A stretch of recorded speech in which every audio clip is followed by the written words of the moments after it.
Hey, it's Bradford, and we are back with another WoW TCG Classic Deck Tech. Today we're going over Midrange Death Knight. This is like the big dude at the gym deck. That's just kind of what it is. Like this whole row is just big dudes from the gym. That's like what this deck is designed to do, is to get to 3 or 4 mana and then cast a huge card every turn for the rest of the game until you give up. So the problem is, it's a mid-range deck. It's not necessarily quite as grindy as every other mid-range deck, but it doesn't need to be. It just plays extremely powerful cards every turn for so many turns in a row that you just have a hard time doing much against it. Let's look at the hero, Ghoulmaster Kalisa, Undead Death Knight. It's undead, that means we get all the undead goodies. Also got a really powerful flip. Pay 2, discard an ally, put a 3/3 into play. I mean, the biggest allies you're going to see at cost 2 are usually like 3/2s or something like that. So being able to put a 3/3 into play means we're going to start the game off by being bigger than our opponents. So hitting the gym pretty quick. Any ally can do. I mean, you have Broderick, so hey, throw him down there if you can. That way you get a little bit of a bonus. But I'd rather just play Broderick on 1, flip on 2.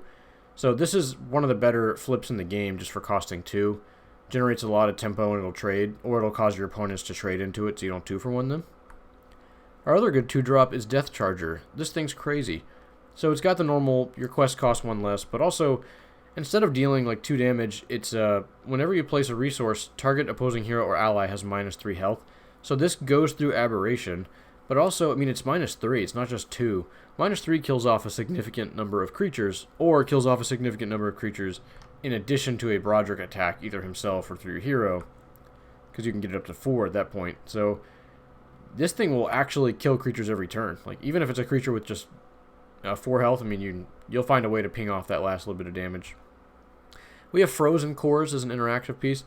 This kind of combos well with Deathcharger because it also goes through Aberration, so your main deck matchup against the Hunter deck is really good. It also means Frozen Core isn't just dead. You can throw it on a guy who's like a 4/4 and then just Deathcharger him later. Yeah, he might hit you once or twice, but at least you'll have a Deathcharger to finish him off. You'll feel like you got some value out of it. This deck is really strained on expensive cards, so the more cheap... Anytime we can do more than one thing a turn, Frozen Core is going to really help us get to those points in the game where we can kind of recover from the early period where we're not really doing much. Other interaction, we've got Corpse Explosion. If you're a Magic player or Hearthstone player, this should kind of come as a shock what this thing does. Pay 3, remove target ally in a graveyard from a game. If you do, your hero deals 4 shadow damage to each opposing hero and ally. So it's a 3-mana damage-based board wipe that doesn't hit you, and it hits your opponent's hero. For 3 mana, you deal 4. That's already like a little bit overstated. So you're probably going to kill all their creatures, and you get to hit their face for 4. Games turn around really fast when you have Corpse Explosion. It's just hard to deal with, and you can always get an ally in the graveyard on turn 2 with your own flip, so it's really easy to enable this. It's terrible versus the Aberration deck, but I think you've got plenty of other cards for that matchup. This is one of the cards that they just took Death Knight and said, here you go. Here's a what's this called? An Abomination. This Abomination hit the gym too hard, and he blew up on your opponents, and this is the result. So Corpse Explosion will slowly take over any game that you play it in, that unless your opponent's got a huge lead. We also have 2 Army of the Deads. Magic players, take a look. Pay 6 ability, destroy all allies. For each ally destroyed this way, you put a 3/3 into play. Again, board wipe, but you often end up with something like 12 or 15 attack worth of creatures on the board. Doesn't seem super fair. It's not. I mean, this is what Death Knight does. It has outrageous mid-range cards, and so it gets into these games, and once turn 3 starts, you just buckle up and get ready for the ride. Army of the Dead. We've got 4 Edge of Oblivion. So it's pay 4, comes into play with 5 attack counters. You pay the black cost in the bottom right, which is 0.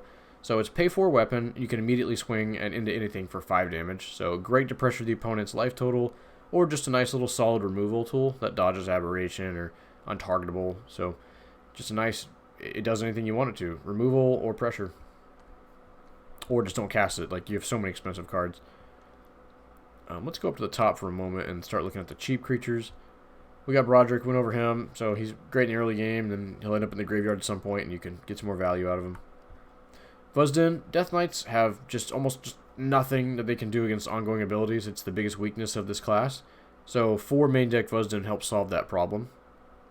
He's lucky that he has 4 health, not 3, so a lot of things don't kill him. And if you can just stay ahead of them and then play a Vuz'din, it's going to be hard for them to be able to crash into him. Sivandra Darklust. She has Will the Forsaken, so she cannot leave play unless she has fatal damage or 0 health.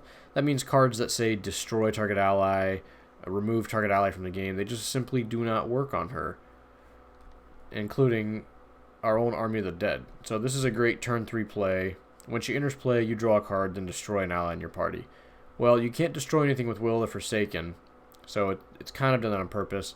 I'm not exactly sure how this works. Like, do you have to kill something in your party unless everything in your party has Will the Forsaken? Or can you just choose to target her with the destroy effect and then remove it altogether? I think it's the first way. So, like, if you have a mount out and then you play her, you'll have to kill the mount, which is really bad anti-synergy, so there's something to keep in mind. But if you just read it as a 3-drop 3/3 that draws a card, it's really efficient and powerful. And Will the Forsaken's a nuts ability if you've never played with it before. It's very difficult for some decks to deal with that. So that's our 3-drop. We have another 4-drop who also has Will the Forsaken. So that gives us 8 creatures that dodge our own Army of the Dead and dodge a lot of our opponent's removal.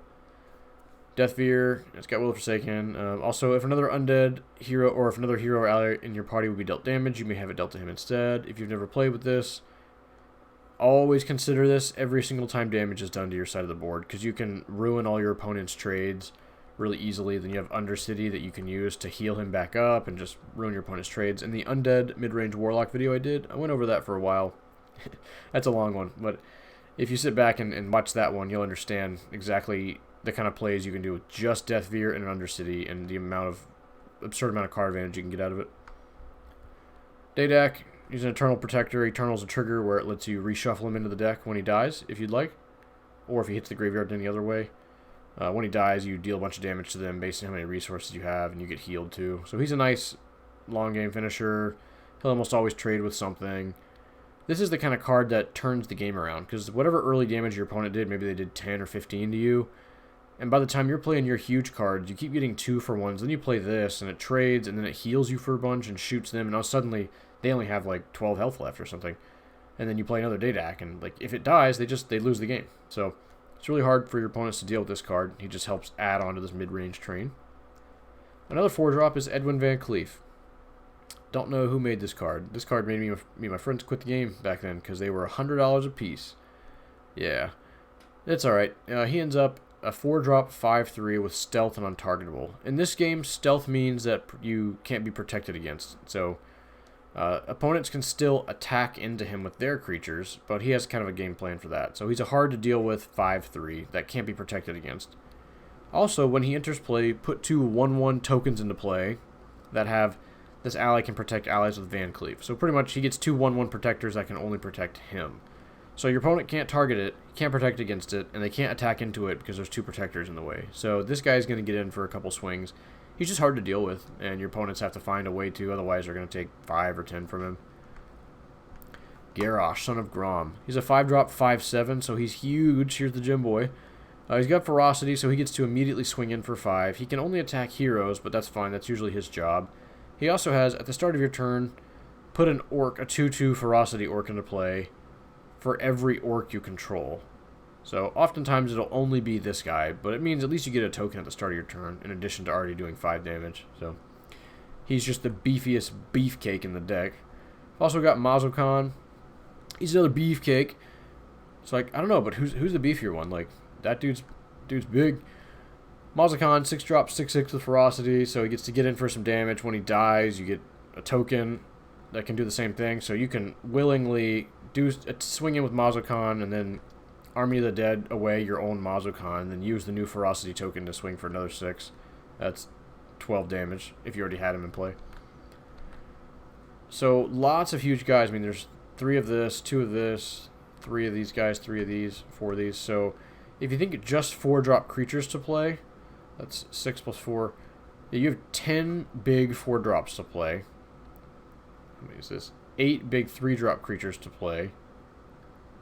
There's only 2 5-drops, but it doesn't matter the number. It's just he's just another big dude. So between these 2 guys, 5 big finishers, 10 medium-sized finishers. Corpse Explosion is basically a high-cost finisher. Edge of the Oblivion is like a medium-cost finisher. It's just finishers everywhere. We also have Cairne. His main ability is the bottom thing there. It says Stash. Stash is an ability where you can play it as a resource and get that effect. This helps versus the aggro or control matchups. Like turn 1, you play him as a resource, you get a 1/1, and now your opponent's aggro deck has to deal with a 1/1 that you got to play for 0 mana. It helps kind of snowball things. He's also good later on in the game because you can draw him as a 6/6 and just play him as a 6/6, so you don't have to use him as a resource. You can also stash him and then immediately use your Tuskarr Kite on the token that you made to draw a card, so that's another ability he's got if your creatures are all dead.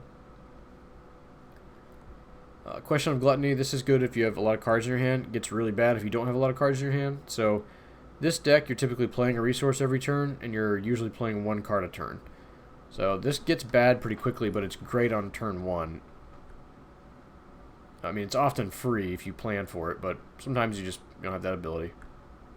The Restless Dead is a 3 mana quest. Each player shuffles his graveyard into his deck, and then you draw one. This is basically main deck graveyard hate, in addition to Undercity, which can exile your opponent's allies. We'll get there. So we have main deck graveyard hate, because we really don't have any graveyard synergy other than some Broderick, so we're just okay with that.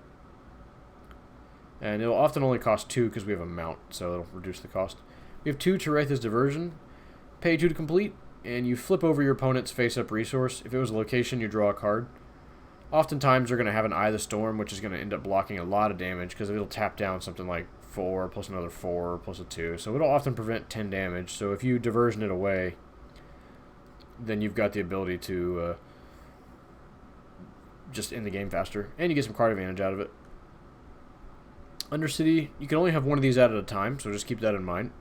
But it lets you start to heal undead in your party, including yourself, Deth'vir, and Sivandra. Those are the ones you can be healing the most. Probably Deth'vir most of the time. But it just lets games go on a little bit longer, lets you interrupt opposing graveyard strategies that use Broderick, especially any graveyard deck. Removing their Broderick early on is going to save you so much damage.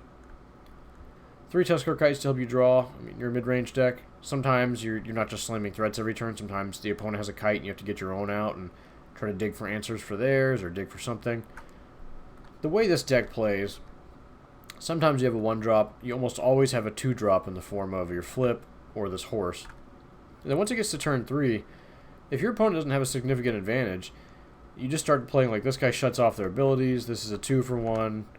This just kills all their stuff. You just play a resource, kill something else. And then you still have mana to like play a kite and then tap your token to kite to draw. Like there's so many things that you can do, but it's slow and clunky. So you're going to get a lot of hands where you just have a bunch of 3s and 4s and 5s and you feel like you're behind that game. Cards like Daedak are really good at bringing you back into a game. And if you ever end up with both Dethvir and Daedak in play, you can use Daedak as a protector to protect against your opponent's attacks. And then when they hit them, let's say they do like 3 damage, you can redirect the 3 damage to Dethvir instead, so then he has 3 damage on him, and you still have your protector in play, so you can just untap and then protect again the next turn. There's a lot of opportunities to outplay your opponent with this deck, as long as you don't mind pretty limited options. If you're a Magic player, the deck sort of feels like it's filled with Tarmogoyfs and Siege Rhinos and Bloodbraid Elves to an extent. Like it's just a bunch of giant, fat, mid-range stuff that you're happy to be playing. Let's take a look at the sideboard and we'll just get out of here. Sideboard, I got 3 Burnaways, classic ability, and I mean like classic, like vintage ability. This thing is from Azeroth, it's from the very first set. Check out that stunning art. So it's just a pay 3 destroy target ability. We're Death Knight, that's our weakness. This helps solve the weakness. Entomb, put target equipment on the bottom of its owner's deck. It's better to put them back into their deck oftentimes than putting them in their graveyard because a lot of decks have ways to interact with that. And also 2 mana, destroy any equipment, or will remove any equipment. That's pretty efficient, we like that. So we have 3 verse abilities, 3 verse equipment. For other 4 cards, we have 1 more Grip of the Damned, put target opposing ally or weapon on the bottom of its owner's deck. I mean, if you're going to be siding in versus equipment, you might as well bring this in. It's meant for weapon decks and ally decks, so it's nice to have a little bit of universal. It's just a universal sideboard card that can be helpful in the ally matchups. 2 Bottled Deaths. When it enters play, target ally has -2 health, and then you can exhaust any Death Knight, including your hero, and give something -2 more health. So you can either use it as essentially a 4 damage removal spell, or you can use it as a -2 versus 2 different targets. When it comes into play, you can kill something, or you can Broderick attack something, hit another guy off, and then use the bottle later on to finish someone that you've been plinking down with triggers. This is great in the Hunter matchup. Gives us a lot of tools to kill their creatures, makes the matchup nearly unwinnable for them unless they get the best draw.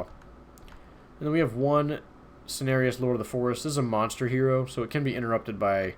there's a few interrupts in the game that can get him, so just keep that in mind versus mages. But this is really for like the long control matchups or a mid-range match. He costs 12, but you pay 4 less if you control at least 2 allies with cost 4 or more. That's pretty easy for us, so we do have to get to hardcast 8 mana. Yeah, but we'll get there eventually.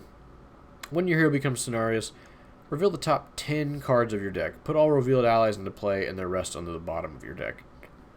That's pretty crazy. So the moment you cast him, you already have 8 or more attack worth. Well, you have 2 4-drops in play, so you probably have a lot of attack. And you get to look at the top 10 and put a bunch of allies into play. You could get multiple ferocity dudes, these ferocity dudes, a bunch of protectors and tokens and protectors and damage redirectors and turn off their abilities and all this stuff that goes on. So, I mean, he's a master hero that costs 12. Yeah, if you cast him, you're probably winning that game. That's how that goes. Well, anyways, this is a mid-range Death Knight for any of you beefcakes out there that just want to smash people with 4-drops. This is the deck for you. Have fun.